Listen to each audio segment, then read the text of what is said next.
Everyone, if I could ask you now to please be upstanding. Thank you.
Please be seated.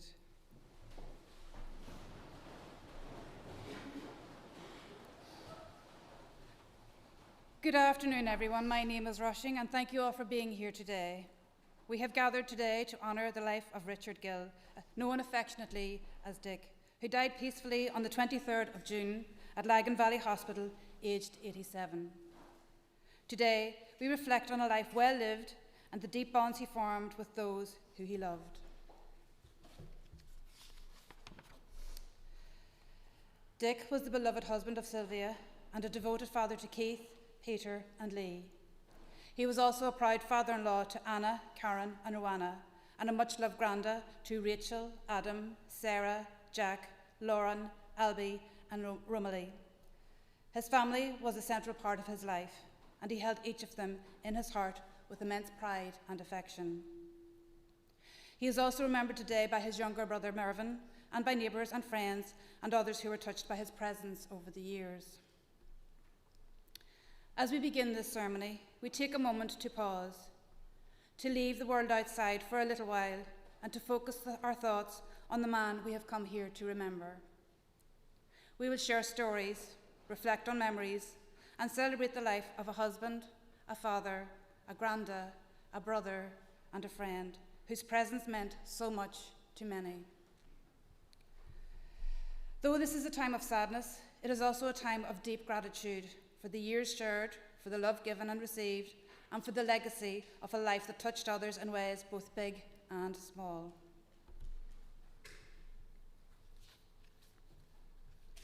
Life is made up of countless everyday moments, chats in the car, walks with the dog, songs shared with father and child, and the laughter around a caravan table.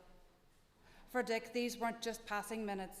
They were expressions of loyalty, of love, of a life lived with purpose. He lived life by his own code, straight-talking, steadfast, and deeply principled. His presence filled a room, not with noise, but with connection. He could talk to anyone, anywhere, about anything, and leave them feeling seen. And though his later months brought illness and struggle, they do not define him. The true measure of a life isn't how it ends, but in the legacy it leaves behind, in how someone made others feel, in the stories passed down, and in the values that continue through the generations. Dick's voice, his humour, his firm but fair way of seeing the world, all of it lives now in the people who knew and loved him, in the quiet guidance he gave, in the strength he showed, and in the example he set, even when no one was watching. Death might close a chapter, but it can't unwrite the pages already lived. We carry those with us, every joke, every word of wisdom, every moment of pride, and in doing so, he remains very much here. Family members are going to now take part, and we have Sarah and Rachel who are going to come forward and do an ode to Granda.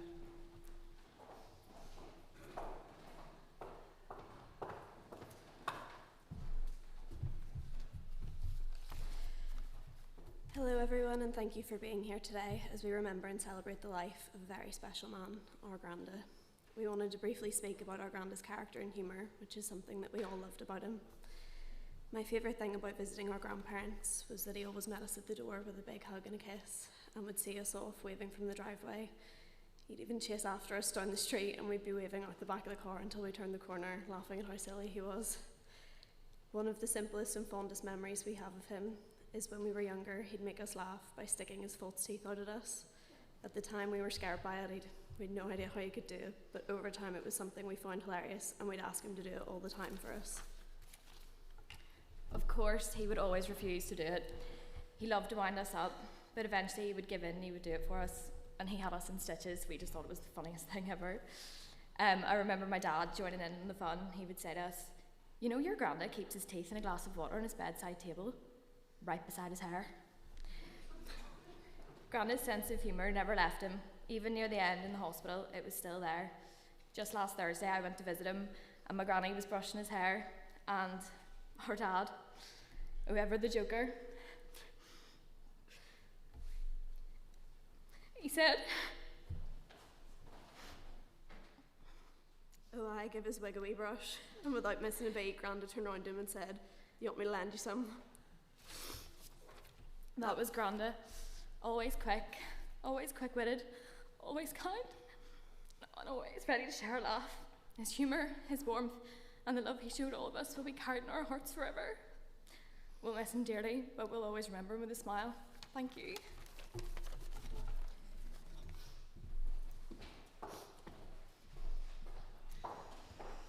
I think that was exceptionally well done and deserves a massive round of applause. It takes great courage.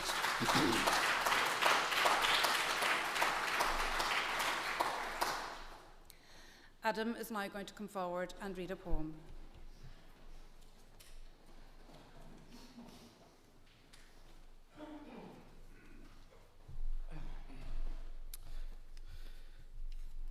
This poem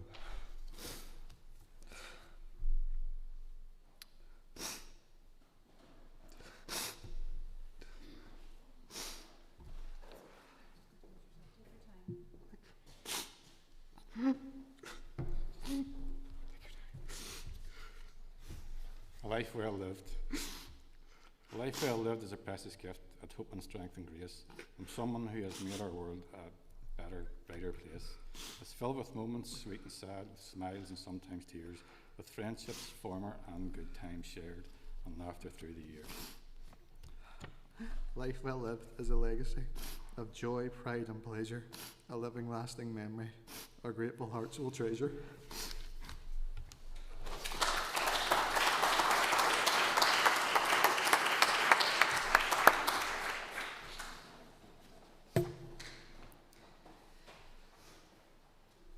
The tribute will now be read by Lee.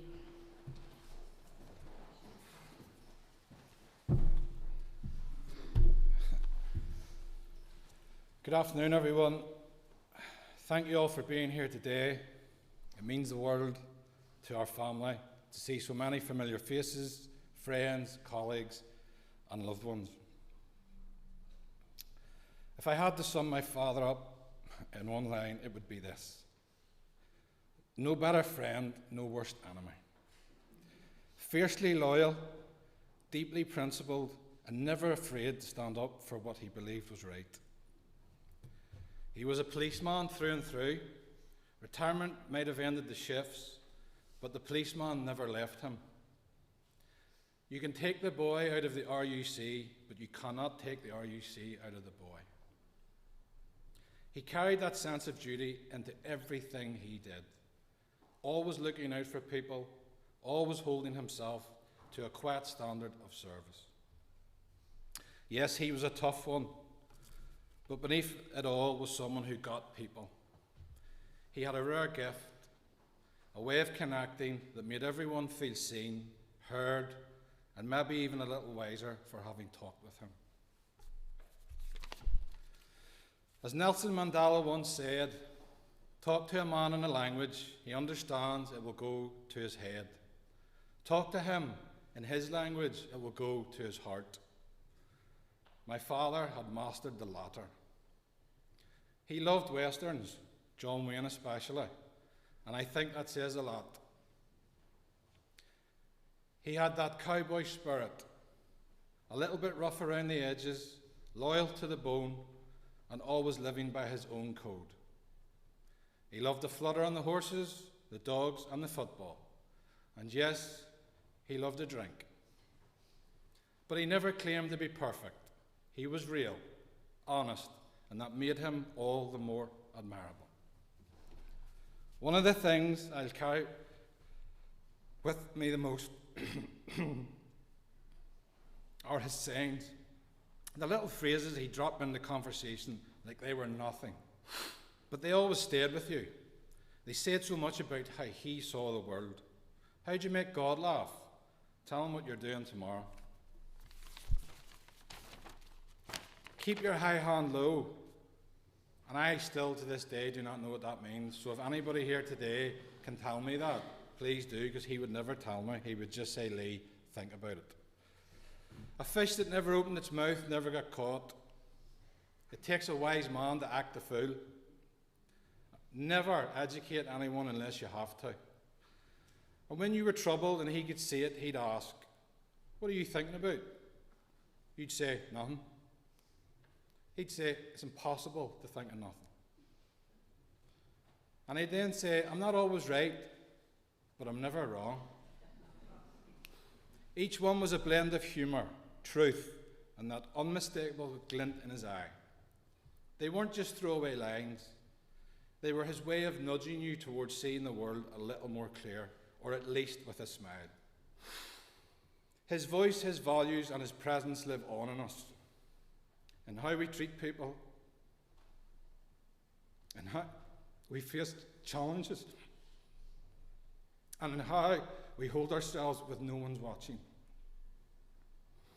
As he might have said, no easy day, because the only easy day was yesterday.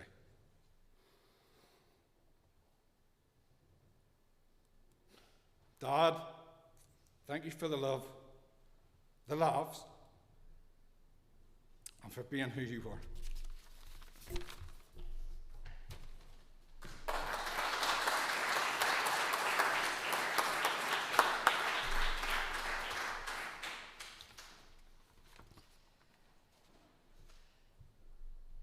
As we come to the close of this ceremony, we take a final moment to reflect on the life of a man who meant so much to many. Dick was a character, strong-willed, quick-witted, principled, and full of heart. He had a remarkable gift for connecting with people, whether through laughter, storytelling, or simply taking time to talk. He lived by a code, not one written down, but one he carried within him, and he brought that same quiet strength and conviction into every part of his life. A huge part of Dick's story was his long and dedicated service in the Royal Ulster Constabulary. From the age of 18, through challenging and turbulent times, he gave his working life in service of others. He never did things halfway. He believed in purpose, in doing the right thing, and showing up even when it was hard. That sense of duty stayed with him always. On behalf of the family, thank you for being here today. Your presence means a great deal. Special thanks also goes to the staff at Lagan Valley Hospital and all those who cared for Dick in his final months with kindness and compassion. We will now join in a final hymn before making our way to the graveside. Thank you for honouring Dick today with your presence, your memories, and your love.